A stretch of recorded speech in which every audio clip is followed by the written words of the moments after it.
1952 সালে আমাদের মাতৃভাষার মর্যাদা রক্ষার জন্য সেই সময়ের তরুণ যুবক ছাত্ররা বুক পেতে লড়াই করেছিল।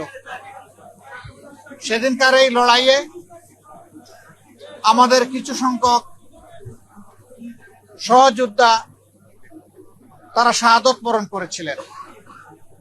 আজকে সেই স্মৃতিময় 21শে ফেব্রুয়ারি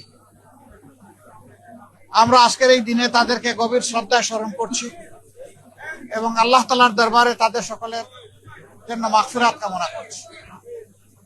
এখানে আপনারা জানেন, ঐতিহাসিক এই আজিমপুর গুরুস্থানে 3 জন ভাষা সৈনিকের দাফন তখন সম্পন্ন হয়েছিল।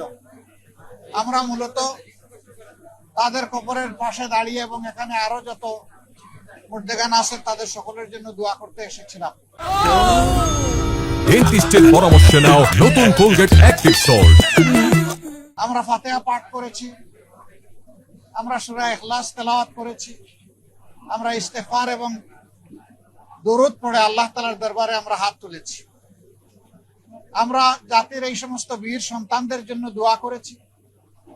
পাশাপাশি 47 থেকে শুরু করে 24 পর্যন্ত যারা মানুষের অধিকারের জন্য লড়াই করে দুনিয়া থেকে বিদায় নিয়েছেন, তাদের সকলের শাহাদাত আল্লাহর দরবারে কবুল হওয়ার জন্য আমরা মুনাজাত করেছি।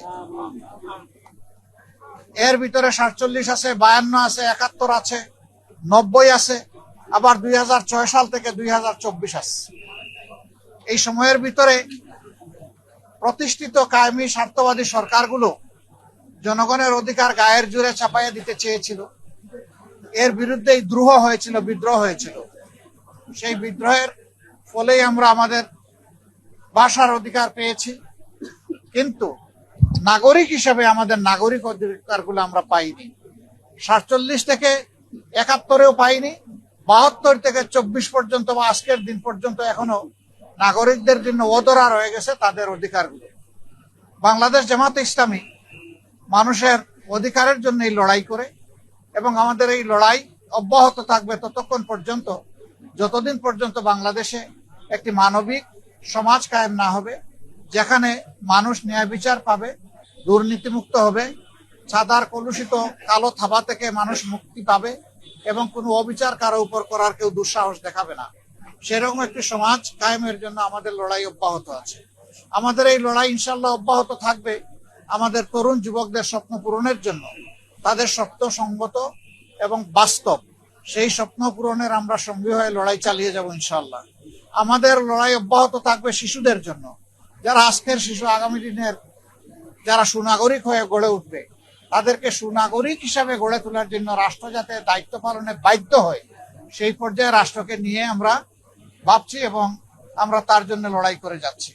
প্রত্যেকটি মুটে মজুর, মাঝি, শ্রমিক, কৃষক এবং বিভিন্ন পেশার শ্রেণীর মানুষের মুক্তির জন্য আমাদের এই লড়াই। এই লড়াই কোনো অভিজাত শ্রেণীর জন্য নয়, বরঞ্চ বঞ্চিত মানুষের জন্য।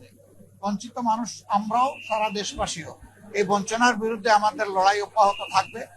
52 শহীদরা হাতে আঙ্গুল দিয়ে জীবন দিয়ে আমাদেরকে দেখিয়ে গেছে যে বীররা কখনো হারিয়ে যায়নি, বীরের কোনো পরাজয় নাই, বীররা সর্বত্রই বিজয়ী হয় এবং লড়তে পারলে নিজের অধিকার ফিরে পাওয়া যায়।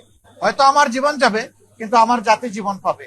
আমরা আমাদের জীবন দিয়ে হলেও জাতির জীবন ফিরিয়ে দেওয়ার জন্য এই লড়াই ইনশাআল্লাহ মহান আল্লাহর উপর ভরসা করে আমরা চালিয়ে যাব এবং আলটিমেটলি সেদিনই ন্যায় ইনসাফ জমিনে কায়েম হবে, যেদিন আল্লাহর দ্বীনের ভিত্তিতে ফয়সালা প্রতিষ্ঠিত হবে, তার আগে নয়।